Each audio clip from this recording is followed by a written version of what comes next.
The following program will make you want to grow things and experience new and wonderful dreams about your plants, garden, and garden design.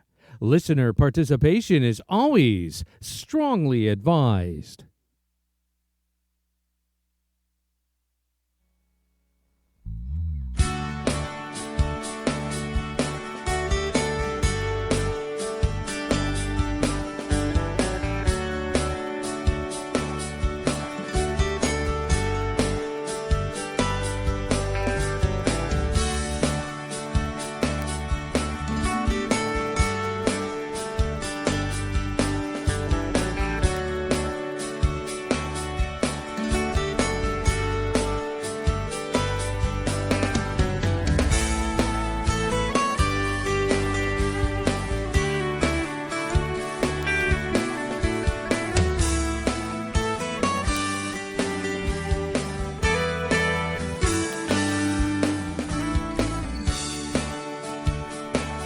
Good evening and welcome to Down the Garden Path with your hosts Joanne Shaw and Matthew Dressing right here on Reality Radio 101.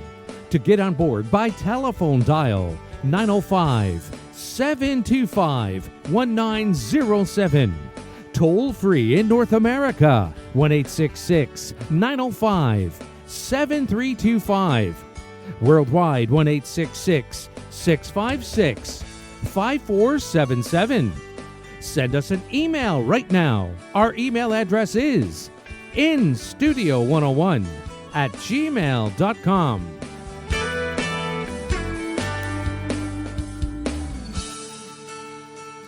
And now, ladies and gentlemen, right to your hosts of Down the Garden Path, Joanne Shaw and Matthew Dressing. Thank you, Gary, once again. Welcome, everyone, to this episode of Down the Garden Path, where each week we discuss down-to-earth tips and advice for your plants, gardens, and landscapes. As landscape designers and gardeners, we think it is important and possible to have great gardens that are low maintenance, and we want to help you make it happen. I am Joanne Shaw, landscape designer and owner of Down to Earth Landscape Design for the past 11 years. It is currently a design-only business here east of the GTA. And with me is my co-host, Matthew Dressing. Welcome, Matthew. Welcome, Joanne. Good evening, Gary. Good evening, everyone. I am Matthew Dressing, horticulturist and landscape designer, and owner of Natural Affinity Designs. Natural Affinity is a landscape design and garden maintenance firm servicing Toronto and the eastern GTA. Joanne and I enjoy doing Down the Garden Path each week, bringing you interesting, relevant, and helpful topics to help you achieve a great garden. We learn right along with you, from each other, from our research, and from the guests that join us here on the show.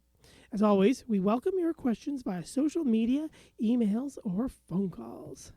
That's right, and we want to thank you once again, as always, every Monday night for joining us here Down the Garden Path. We want to remind you, you can always check out past shows of Down the Garden Path on your favorite podcast app. This show will be released in a few days as a podcast. And so this show will be available if you can't stay for all of it, or all of our past shows are there as well. So, and while you're there, don't forget to subscribe so you'll be notified of the new content. And please like, share, and leave us a comment. That's right. Mm-hmm. That's right. Well, if you don't know, and if you're not keeping track, it's a big... We're barely keeping track. Okay, let's be realistic. No, but it is a big night, especially for you. I know. Can you believe it? I know. I've come to this studio 5 years. 5 years. That's right. I know. Down the Garden Path. Yep. Joanne Shaw turns 5. It does, yeah. So I started the radio show with Gary 5 years ago this November. So I don't think it's not the exact date, but but isn't it like tomorrow the 5th or something like that, or somewhere close? Yeah, I don't know. The way the weeks worked in 5 years, but yeah. Yes. So anyway, we're choosing to celebrate in November. So welcome everybody to our November kind of celebratory show, and we decided to do kind of an Ask Us Anything. That's right. Right? So, because I thought, some of the other podcasts I listen to, people write in questions about, I think the funny thing somebody should ask us is how early do we get here before we go live? Yeah, that'd be a funny one. But no, I mean, about a podcast or about the radio show, going the difference from a radio show to a podcast. If you've got technical questions for us, we'd love to answer those. Of course, we're both landscape designers. We're happy to help you with your tree and plant questions, right? That's right. Yeah, so it's just it's just an ask us anything. It is an open forum this evening. That's right, and we hope, and it will be very quiet if you don't ask us stuff, right? I've been practicing my cricket sound. Yes. So I can turn my phone on. It's my crickets. Yeah. We can do that. So so we're hoping.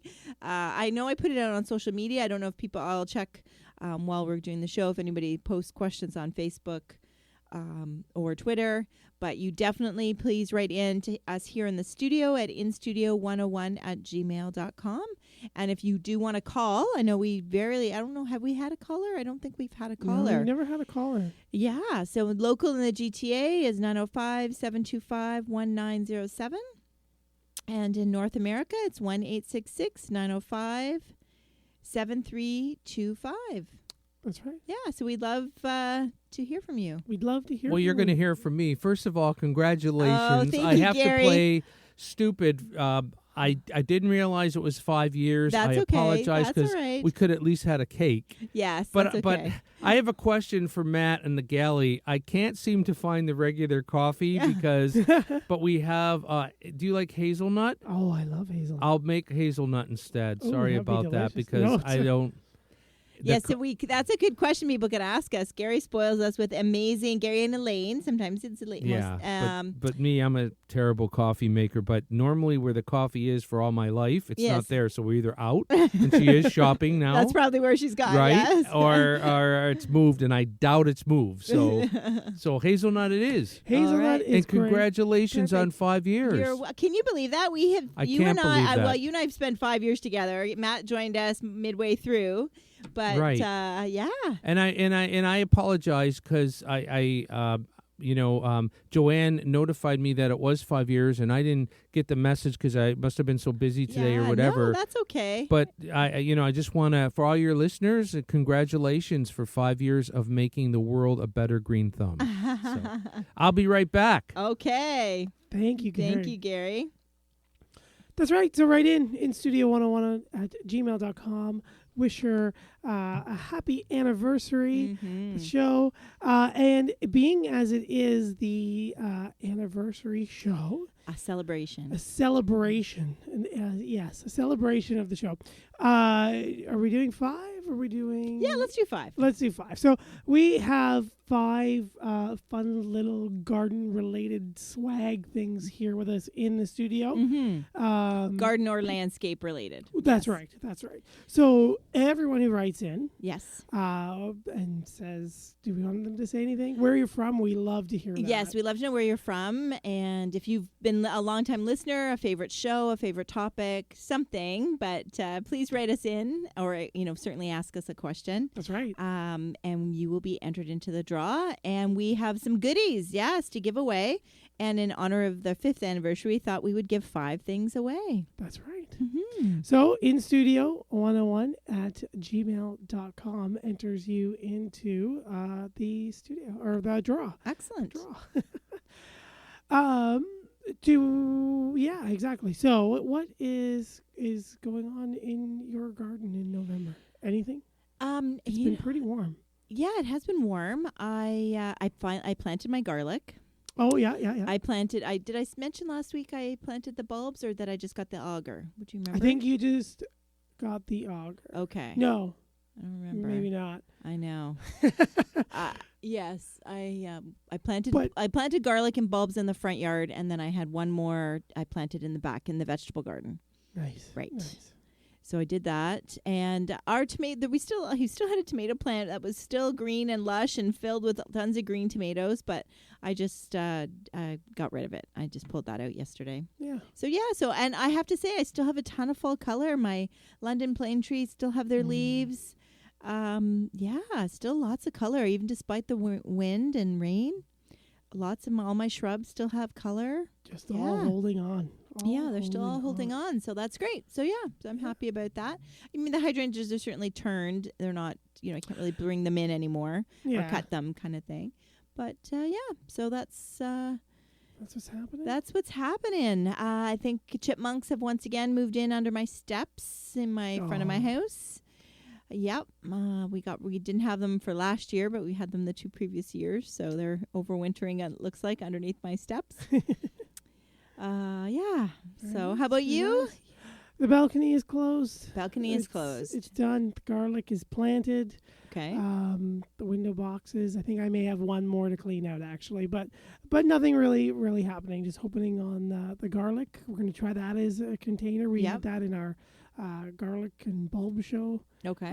From before. So I am going to try to find some leftover straw from Thanksgiving and fall, just to kind of put on the top of my container. Okay. So, yeah. Did you plant one container or 2? Just one. My big one where I normally have my big tomato. Okay. And then I put a couple things in. And then this year I had my potatoes. Right. And then this year I'm going to do, I just filled it with garlic. Okay. So I'm going to see how it goes. If something doesn't really come up, I'll pop it out and put something else in there. Yeah. Just something to fill the space. I don't know if you reported back about your potatoes. How did your purple ones go? I actually didn't, I don't think. And I meant to send you pictures. I got about 4 pounds. Ooh. Yes. That's a lot. But they were very small. Uh-huh. Yes. And I think it was because although they were green and big and lush for so long, the container, because it was so big and it was so warm and it's on a balcony and I'm always afraid, water dripping over and someone else below. I think I underwatered them greatly.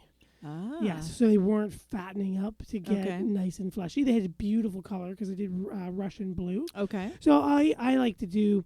Do you ever do salted potatoes? Mm-hmm. Yeah. So you just boil little round ones and little seedy ones into things. Yeah, and add piles of salt, and it gives you that nice salty taste. Oh, that's good. Nice little full potato. So I'll do something like that with them. Yeah. And keep a few maybe for next year, or give them to my sister, or I don't know what I'm going to plant in my other containers. So. Right. Okay. Yeah, we'll see. All right. So it was a good experiment. So it was a good experiment. It is a good experiment, but definitely I think the ground for sure, where I can keep them nice and moist and growing and stuff going.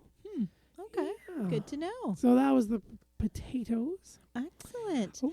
Well, and we're excited. We came to the studio with already a question waiting for us from Allison. So thank you, Allison.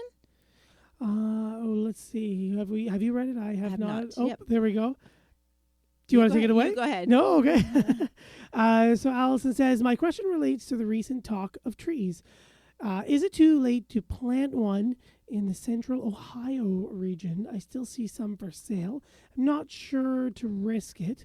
What are some of the tips you have for fall plantings of trees? Also, even if I planted one much earlier than this, and when is best? And okay, I see. Sorry. And also, if I planted one that was even earlier than this, so tips on that. Okay. Do I want to water the new tree till it freezes? I've heard fall is a good planting time, but it still all seems very scary. Lastly, if I got a tree in winter that was dormant, could I just plant it in the winter? Would it wake up and start growing in the spring, or just die somehow? Do people do this? There will definitely be freakishly unfrozen days periodically in the winter due to global warming, so I suspect I could manage it. Thank you, and I hope that this is an acceptable way to ask something. It most certainly is. And absolutely, and it absolutely is the right address. email address. Yes, I don't know if we don't make it clear enough. The number is 101, right? Yes, in it is. studio 101 at gmail.com. Yes. 101 is That's right. That's right. And yes, and thank you, Allison. Like to all of our listeners, we like to say you can always reach us here. That's right. Whether we're on the air or not, Gary does forward us the mail, and we love to hear from you. Mm-hmm. So Central Ohio is pretty much like us, right? Zone wise, I think. Yeah, I think it's like a 5B or 6A in spots, but for the most part, we're pretty much the same. Yes. But yeah. So just going back, I know there's a few questions in there. So, is it too? Well, I'll ask you. So, is it too late to plant a tree? No, but the later we do wait, like you were alluding to lower down, Allison, you can get into some risky business coming and going. I have done it, and they've come up. I've also done it, and they have not come up. Mm-hmm. So just properly planting a tree. And I think that was kind of your next question, fall planting tips, and just in general, if you were to do earlier. Yeah, so kind of like we were describing on the tree planting show. Right. And definitely watering it. I'd almost recommend, I don't know if you've heard us talk about the tree bags, but I definitely, if you planted one, let's say this weekend or this coming weekend, then invest in a bag called a tree gator. And then you'd fill that bag with water and water deeply that tree until probably once a week or twice a week almost until the ground freezes, which could be December, it could be January, right? Before the ground is frozen. But I don't know that I would get into, I'm not a fan of the dormant. Got a tree in the winter that was dormant, and could I just plant it? It's hard to say. I mean, if someone gave you a free tree, because it sounds silly, but really, how do you tell if it's a dormant tree or if it's a dead tree, really? Is that a stupid question? I mean, I don't know. I just question the health of the tree. Yeah. I mean, you could always do the scratch the bark test kind of thing, but even then, other things I might look for, just nice fat dormant buds. They always kind of leaf out and grow a little bit. Okay. More so on certain varieties and species than others. But pretty much, yeah.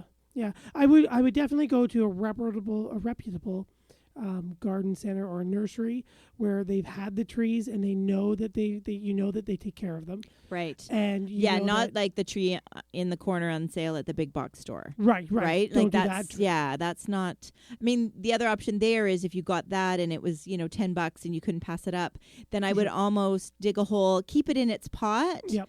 And then plant it in the hole, mulch it really well, and kind of baby it that way. Right. And then in the spring, then you want to plant it. So now you're really not planting it; you're just overwintering it. Oh, thank you. Thank you. Admit to your listeners, I don't know what coffee that is. The mystery coffee. What did I say? Hazelnut. That was the container I thought, but then it wasn't marked, so I don't know what it is. Ooh, I'll have to. If you don't like it, just it's coffee, obviously, but I don't know what flavor or brand. Right. One of the Tupperwares, right? But usually there's labels like, hazelnut. And then I looked, it didn't say hazelnut. Well, and the other one said hazelnut, and there was nothing in it. So I don't know. It smells delicious. That's right. And thank you. Okay.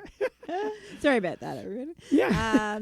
So yes. So hope that helps, Allison. I hope you're listening, and that helps.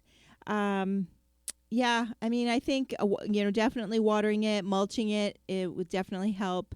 If it's a Japanese maple or anything ornamental, then it should be stake. In addition to watering it and mulching it, you should stake around it, right? Yep. Like we talked about last week on our November in the Garden episode. So I would do a stake, about a foot around 2 feet or so from the trunk, and then wrap those stakes with burlap to kind of protect the tree. So, I hope that helps. Yes. And if it doesn't, again, write us back. Maybe we can clarify if we didn't cover anything, but we do hope that helps. And thank you for writing in. Another kind of question popping in. Jody writes, "Hello, Joanne and Matthew. Love your show as always. My question to you this evening is this. Are there any vegetables that you can plant now in the fall, or is it too late? If there are some, I would like to try to grow some. Thank you, Jody." One of the big ones I've been hearing people, and it was a really old one a long time ago, and people are kind of getting back into it now, the Walla Walla onions. Really? Yeah, and you can plant them now and they'll overwinter, and then you end up harvesting them in mid-June. Okay. And then you can set your other onions and earlier and grow for another fall crop. Right. So that one jumps to mind. The other ones that people will do is very short days things. And again, Jody, depends on where you are and what you have left for your season. Mm-hmm. At this point, most people are going either into a greenhouse that is either like cool or heated, or into like cold frames to extend the season. We talked about that during trying to do a show on cold frames, I think that would be cool. So cold frames, that kind of intrigues me, but I know spinach, some of the leafy greens, right, that can be grown, they are a little bit more cold tolerant, but it's not just the weather now, it's the lack of light, right? Right, and that will also play into an effect, for sure. Yeah. For sure. So look for anything that's cool season and shorter date. And then depending on where you are and how much time your winter really looks like left. I mean, if you're in California versus, Ontario where we are, that's a whole other ballgame. Right. But yeah, there's things like you were saying, the cool crop season, the really short day stuff. Yeah. And I'm wondering if radishes and that type of thing that radishes are quicker. are like 20 to 30 days depending on the variety. But you're still like a month out. You're right. You're like even some of the lettuces, the mixed salad greens, the cooler seasoned ones of those. You're still, they're going to germinate within a week, but you still have another week and a half before they become actually something big enough to edible. Right. If you go into like more of the microgreens, you can kind of do that inside underneath a light. Sprouts you can do all the time, etc. But okay. Yeah. I hope that helps. Yeah, I hope that helps. Good luck, Jody. And like Allison, Jody is going to be entered into our little draw, our draw for our 5th anniversary or 5-year celebration. Yes, that's right. And this is our Ask Us Anything, so please feel free to ask us anything. We want your questions. So Erica's written in, and hello, Joanne and Matthew. What is the best thing to put down on my lawn right now for winter fertilizer? Thank you. Matthew. Yes, Erica, anything with a high potassium number right now. So normally in the spring we see like a 33,012 or something. The first number in the fertilizer, those sets of 3 numbers are very high. And now we want the lower number. We don't want the last number. The last number, thank you, to be much higher. Right. The first number will still probably be fairly high, somewhere in any 12 to 20 kind of thing. If the middle number is 0, that's okay. Don't worry about that.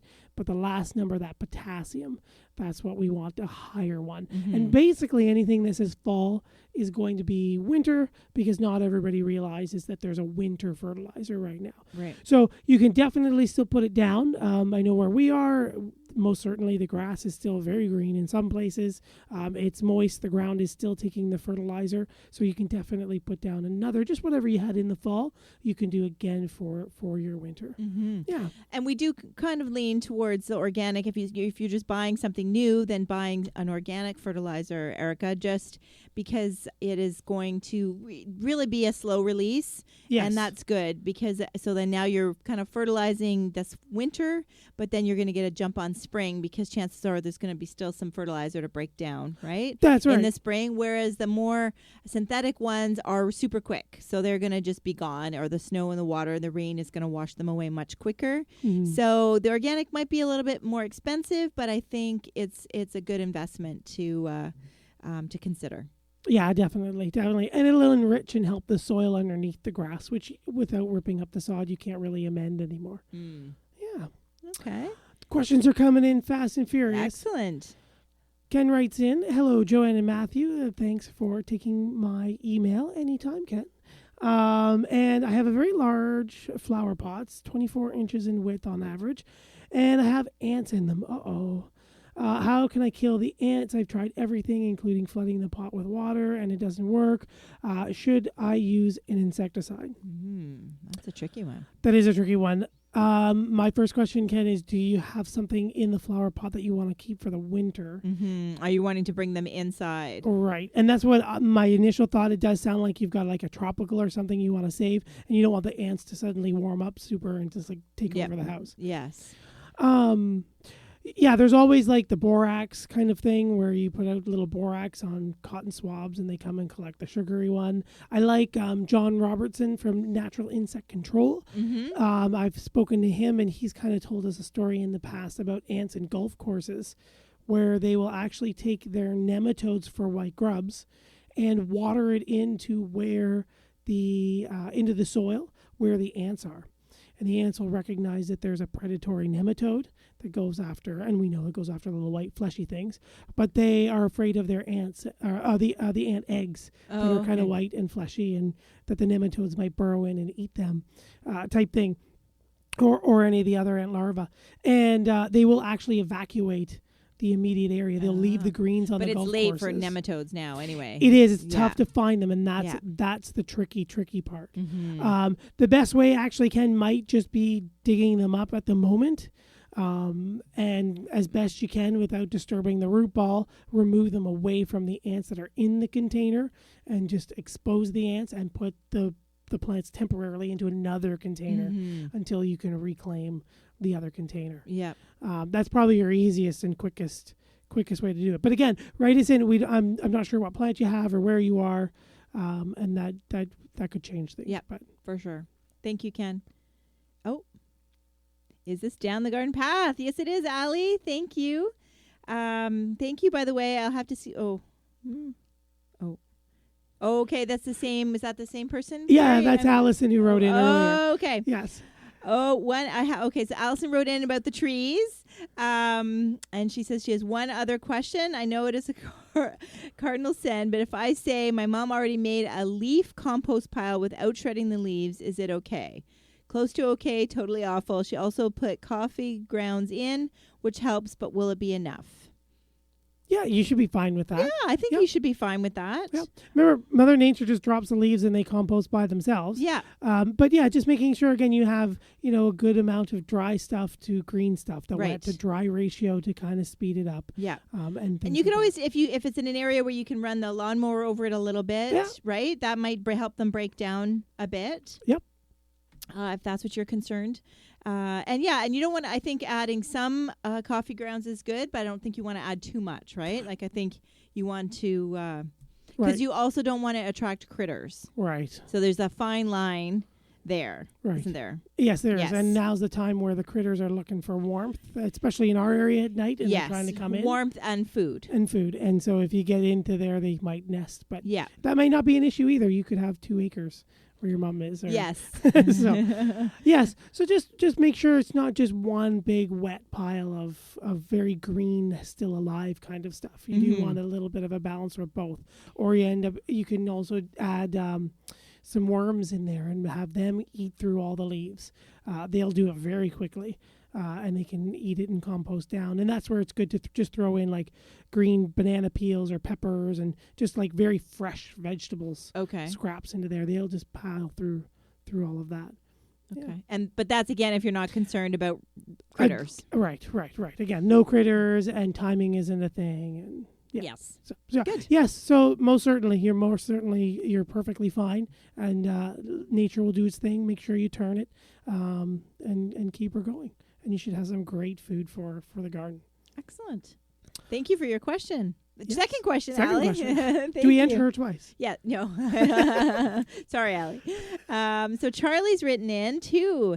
Hi, do I need to insulate my rose bushes during the coming winter months? I live in Toronto. Some people have told me to cover them.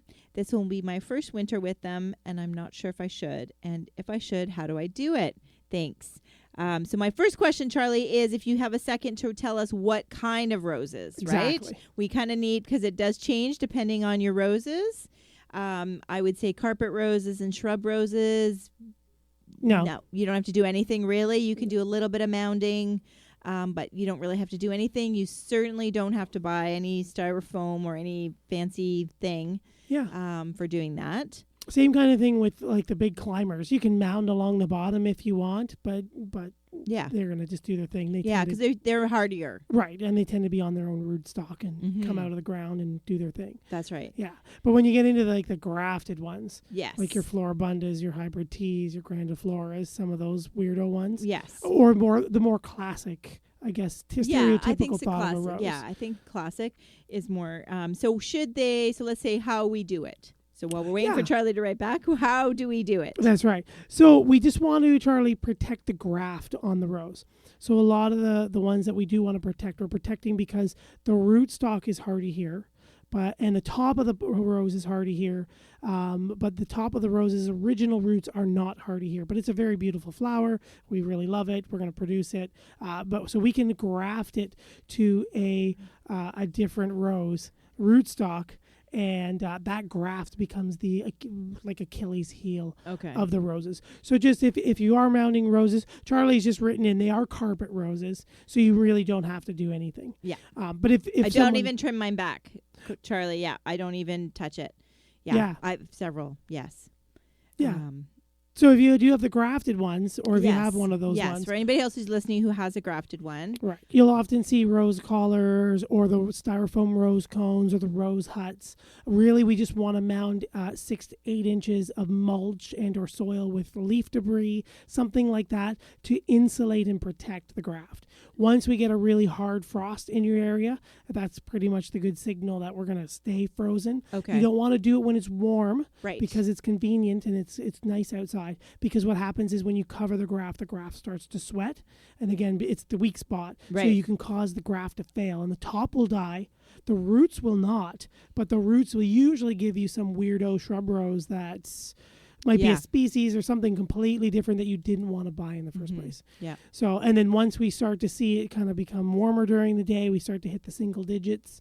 It's not as frozen anymore, and even the nighttime temperatures start to get closer to zero. We can just lightly pull that away, Okay. because we're not going to get that hard, heavy frost anymore. Yeah. So, but as far as your carpet roses go, Charlie, I don't do anything in the spring. When you you'll see what died back, or you'll see what needs a bit of trimming. 'Cause I kind of wait till things start to grow a little bit, and you'll see where all the new buds are, and then I'll do a little bit of trimming.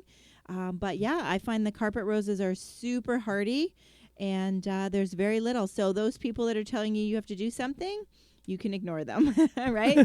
That's right. You've got it. Yes. So Irene writes in, and here we are thinking that we were worried to just ask us anything. I know. I'm worried that we would have nobody calling. It'd be Nothing's going to crickets. happen. Yes. Gary's giving us a look like, seriously, you thought that? Are you kidding? When you have specific topics, Yes. and this goes for our listeners out there, people listen and they get all they can on those specific topics. But if that's not a topic that's affecting them or interested, they're still listening, but they're not writing in. Yeah. When you say go for broke, there's going to be people asking you how to change oil in your car. I thought people would be curious about the show too, but no, it's okay. What do you mean? I'm like sorry. how we do it and Oh, yeah. you know, that wow. kind of stuff. Yeah. But Well, it's a garden show, so It is a instead of a garden show. technical thing, I guess more people want to I know, guess. about horticulture. So. Yes. So Irene writes in, hello, I did not want to drain my pond this winter. Mm. Is it possible just to get a heater and leave it running all year? Do you know of people who do this? I just was not sure as to what heater to get and how it works. Thank you for any advice. Is it a heater, or have I heard like a bubbler? And you can do both. Okay. Right. So the heater will keep the water, the ice from forming on the surface of the Okay. water, and warm very closely around it, just into that water. So over time it might raise it a degree or two, but winter is going to try to do its thing and partially freeze it over. It won't keep the whole thing wide open, Irene. The idea is that the heater will keep the water warm enough that you can keep it running and open some air into the oxygen to do the fish and that sort of thing. The bubbler, same thing. You put it on the bottom, the air pump, the bubbles are constantly pushed out, and the ice can't form over where the bubbles are. Okay. So, and it brings in oxygen lower down, usually where the fish are overwintering. Okay.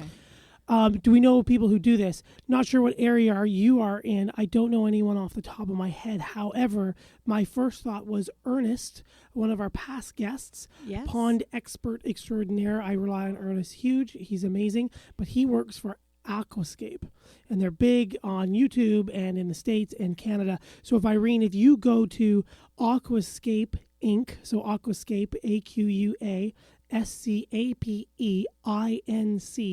Aquascapeinc.com. You can see all their heaters. They have different recommendations for how big or small your pond is, what your goal is. You can also Google the same name on YouTube, and basically they will show you how to do it and keep it running and pretty and lights on, and you can definitely do it, and it would look fantastic, especially with a nice big waterfall. Open water, and it kind of goes back to our November in the Garden show. We were talking about the birds and water. Wildlife will thrive and just get drawn right into your garden if you have open source of water. Water is scarce compared to other seasons, right? It's all locked up as ice and snow. So they really appreciate somewhere to get a little bit of food and definitely get a nice fresh source of water. So not only it's going to add beauty, but you'll enrich your entire environment around you by having that open water. So yeah, yeah, so hopefully that helps, Irene. And if you have further questions, we're still here to help you. That's right. That's right. We want to remind everybody that this is our 5th anniversary show. If you're just joining us, and we kind of doing an Ask Us Anything episode. So please email us at instudio101@gmail.com. And we are giving away 5 prizes to celebrate our 5th year. And just to let everyone know, Matthew is still alive from that coffee, whatever that was. So is it it good? okay? Is it hazelnut? It's perfect. Is and it you know hazelnut? what? No, I think it's just regular coffee. Okay. I think it's it's perfect. And Gary brought Elaine us is a couple psyching you out, cookies. Gary. I don't know what's going on up there. That's okay. That's all right. So so we you'll be entered in to win a prize. That's right. That's right. So Irene was just entered in. Everybody else has been entered in. And Ralph now writes in with a question, and he will also be entered in to win one of our fabulous gardening-related prizes. So Ralph, hi, I have trouble growing flowers in my shade garden. Are there any colorful shade-tolerant plants that I can use? And thank you for the advice. You're very welcome, Ralph. Mm-hmm. Shade is tricky. Shade is very tricky, very tricky. Tends to be more of a foliage, if it's deep shade especially, right? Yes, exactly. As I say, sun power, the sun itself is what gives you all the energy for that plant to build all the nectar and pollen in a big, bright, beautiful flower.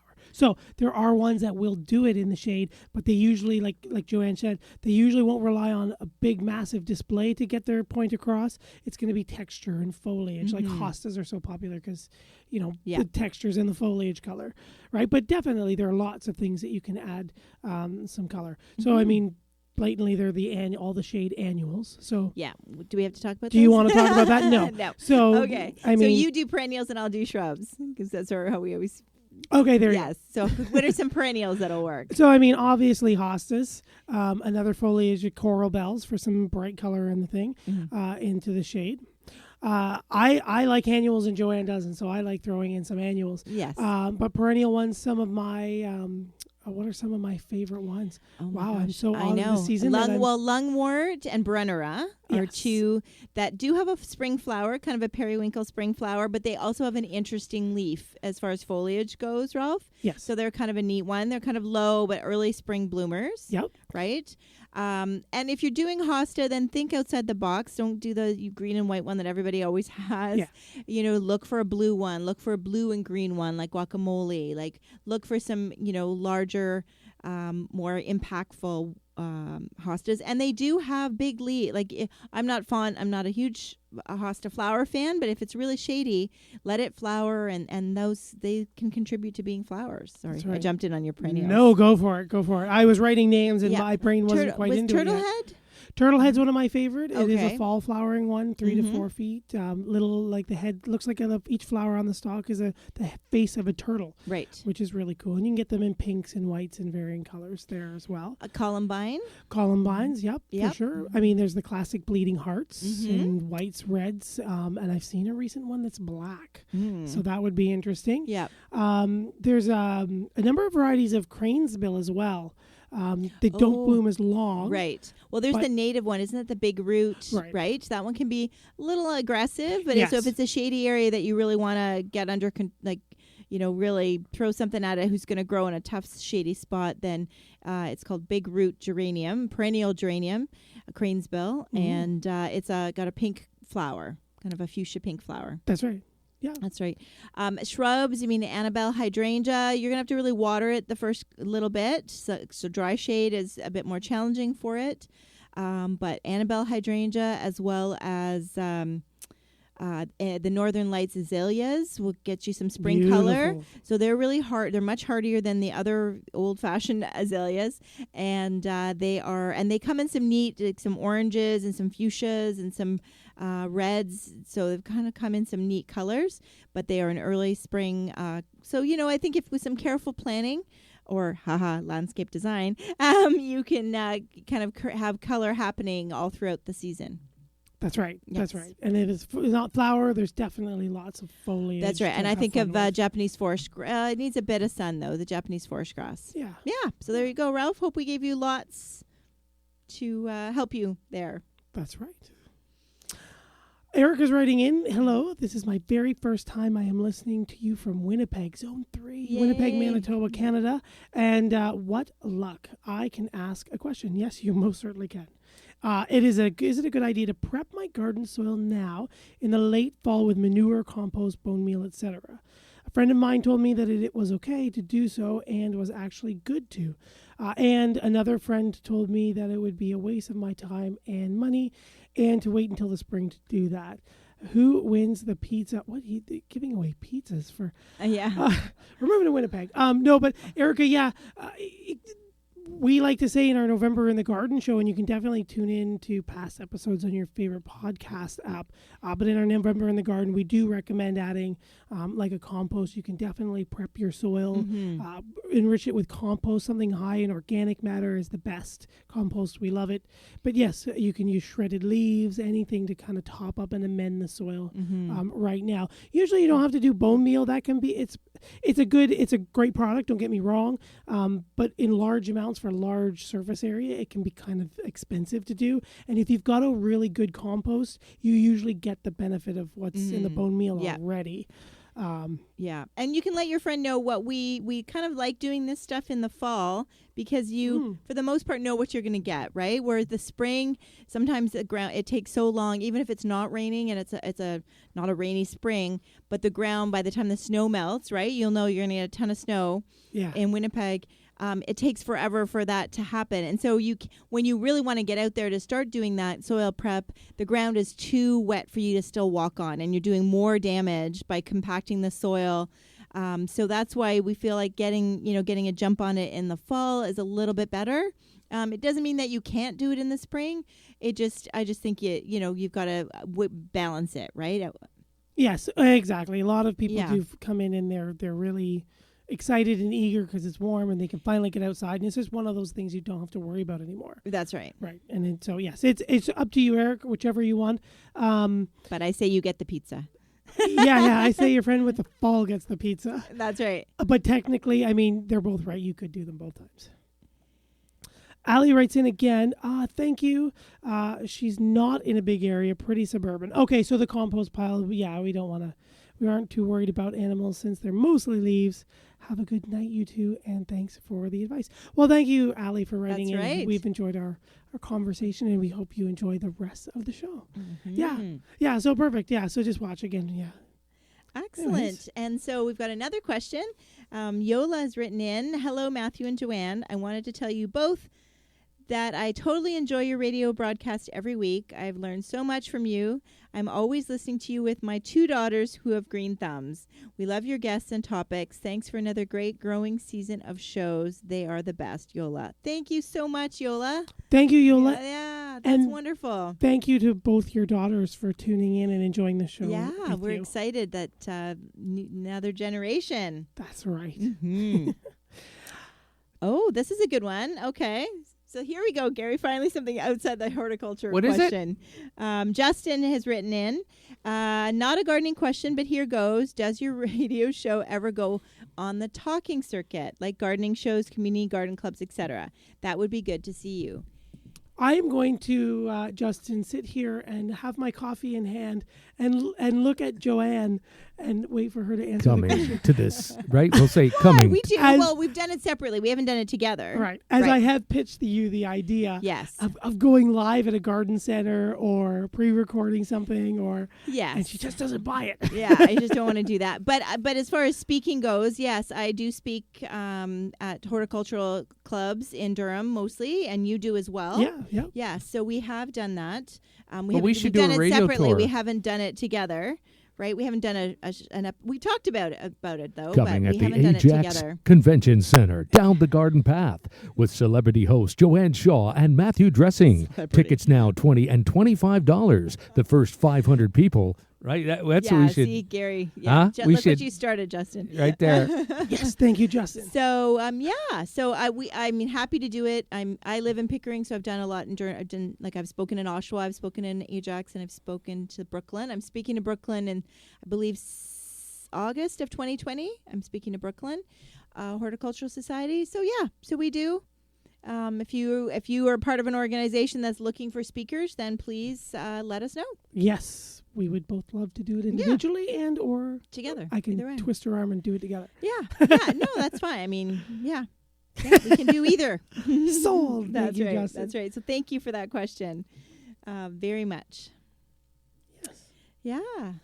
Okay, we've caught up. Woohoo! Thank you, everyone. Oh my goodness, you've been writing furiously. We have. I've been making the little chits of paper to throw names. I'd like to just make a point here, and I don't usually do that, as you know. But again, it just goes to show that throughout the year, you have fantastic guests with fantastic topics. And you always have a lot of listeners. You have thousands of listeners. We can let our listenership know that. Mm-hmm. And when there's a specific topic, you get a lot of listeners and sometimes not a lot of questions because it might not be, to what that person needs. At that time, for sure. From seeing what I've saw just now, I think you should do this more than once throughout the year because there's a lot of questions generically that people want answers to, and they don't know where to turn. Mm-hmm. And here's the big thing. When they go online, sometimes it's not a reputable source, so they don't know to listen to it, right? Yeah, for sure. So there you go. Yeah, and I think I do want to give a shout out to our In the Garden episode. So for anybody who's new, the last Monday of the month, like last week was the last Monday of October, so we talked about November in the garden. Yeah. So, and they've been very popular shows. That we have 2 years of them, and they really are, I think, really really all very thorough in talking about what you should do that month, because I think a lot of the stuff is fairly timely. A lot of these questions so far have been about fall prep, that type of thing. So if we don't, if you don't have a question right now, or if you're wondering, then please go back, download the podcast on your favorite podcast app and listen back to some of the past shows, because I think we cover a lot. And you can even see on our websites, you've got the show notes that kind of outlines what we're talking about in the show. So that may help as well. So my website is Down to Earth, www.downtoearth.ca with the number 2. That's right. And you can find me at www.naturalaffinitydesigns.ca. That's right. Yeah, and you've got a link to all of our social medias. Both of us have a page to the podcast and to the radio show and Back to Reality Radio to listen to all the great music here. Should we tell them what else we've started? I was wondering if you wanted to. Yeah, if you wanted to do that. It. Do it. Go for it. Fire away. All right. Well, we've decided to do a Facebook group, news to be Gary too, for the podcast, so that people, and I'm hoping that our guests can actually join as well. So if people have specific questions for the guests, they have a private place where they can ask those questions, that type of thing. So we're still working it out. But on Facebook, sounds fantastic. Search Down the Garden Path podcast, right. and it'll be a private group just for our listeners and for Matt and I to be there. Yeah, we can interact with you. You can share us your pictures. We can share cool new things that maybe we don't get to talk about on the show. That's right. That we see day to day. And you can interact with other gardeners and get lots of fun advice and interact with us. So definitely. And I think that's what it was just Down the Garden Path podcast. And we are live here on the radio show, and we turn this into the podcast. So it's just kind of just a natural extension of this. That's right. And we've chosen to do the podcast because it's always there for you. Yeah, for sure. But we are, we're everywhere, right? So you can continue to email questions here at instudio101@gmail.com. Gary saves them or forwards them to us. You've got our own email addresses that you can find on our websites and all of social media. So this was just another place. Just a natural extension. Yep. And I think we're going to also move that same Down the Garden Path podcast name into its own Twitter and Instagram account, as opposed to having to follow our personal ones. Right. Or our business ones. That's our business ones, yes. So we've got another question. Hello, Gwen. Gwen has written in. Hi, I love your show. No questions tonight, but my family and I are really enjoying the free advice. Yep. We listen to you as much as we can and will continue to do so. The best Green Thumb radio show out there, and the advice is free. Thank you for making our garden look fantastic this year, Gwen. Well, thank you very much, Gwen. I'm so glad that we helped and that you listen. And it's great to know. And we have all this, it seems like it's free, but we have it. We have all this knowledge, and we just love sharing it. We That's really it. do. We love sharing our passion and hearing that you guys are successful and enjoying it and you're getting something out of it. It really makes it worthwhile for Joanne and I to do. So thank you, Gwen. Thank you, Gwen's family. Thank you for joining us every Monday night or as That's often right. as you can. We love having you listen. Excellent. On Gwen's heels comes Kat. Kat says, hello. I want to ask, what was one of your favorite guests? Also, what's something you wish more people knew about landscaping? Ooh, Kat, that was two really good questions. Our Those- favorite guest. Our favorite guest. Water. Oh, yeah. Yeah, I would say that. That's the first thing it did pop in my mind. And what happened to your chair? And Matt just like, woo. Sank to the floor. Favorite guest. Oh, I mean, there are so many that are so good. Yeah. Thank you. I'll take the award now. Thank you very much. Goes to Gary Lamar. That's right. There are so many. Oh, my goodness. There's so many. I mean, I can't definitely geek out to anything sciencey. So, I mean, John Robertson from NIC. I always call him by the wrong name. Is it Mark from Bartlett Tree Yes, Experts? it is Mark. Mark, I enjoyed all of his talk about the trees. Sean James also had a lot of great information. So I tend to gravitate towards those guests. And not to say that I love all of our guests, really. Really, yeah, for sure. They're all well. I think our recent one with Sean was very good. Even though it was a specific topic talking about planting trees. Right. Allison, if you're still listening, the Ontario Landscape Tree Planting Guide. Google that, and that gives you lots of information about planting trees. But Sean is just so knowledgeable and such a well-spoken and about so many different topics. So I would say that he definitely is in my top 5. I think Dawn Gallagher from Gardens Plus. I think her business being mail order and plants and easy care plants. I think she's done a number of shows with us here. I definitely love having Dawn on. We don't have to do hardly any prep, right? We can just go. So yeah. And what about what's something you wish more people knew about landscaping?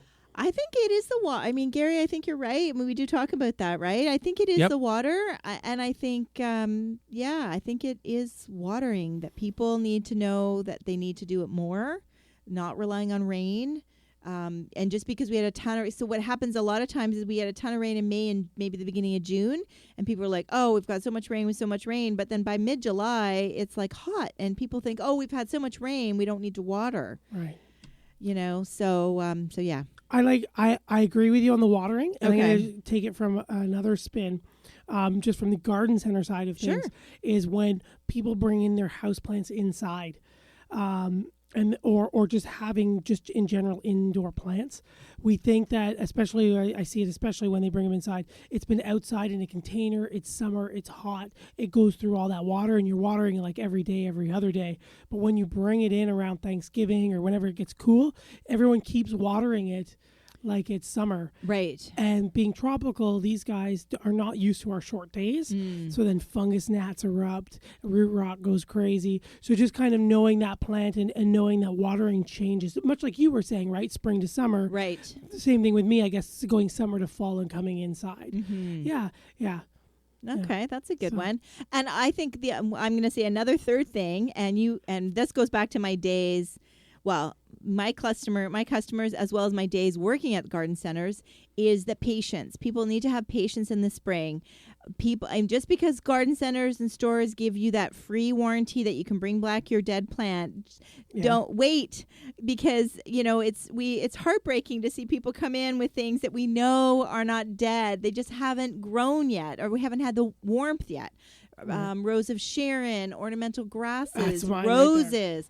People will, May 1st, you guys are digging up your plants and returning them to the nursery. And yes, the nursery will replace them for you, no questions asked. But, you've just lost a growing year, right? A whole season wasted.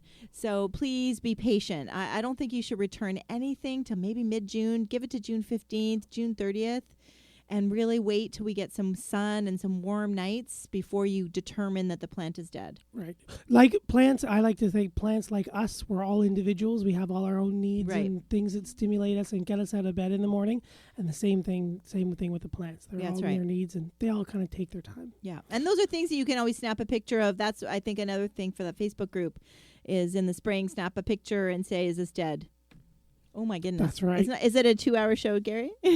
You see? And you got another email. We do. Rounding out the evening on our 5-year celebration Oh, here my on Down the goodness. Garden Path. Brian's going to write in. He says, hi, first-time listener here from Fairbanks, Alaska. That's Very amazing, cool. Brian. Amazing. I was in Alaska in September, Brian. She Not in passed Fairbanks, right by. though. Oh. No, not in Fairbanks. So glad that I found your radio show that deals with gardening at this time of year. Not a lot out there. Very interesting topics tonight. Thank you for the advice, Brian. You're very welcome, Brian. Mhm. And if you ever, Alaska, that's Yeah. a challenging place, I'm sure.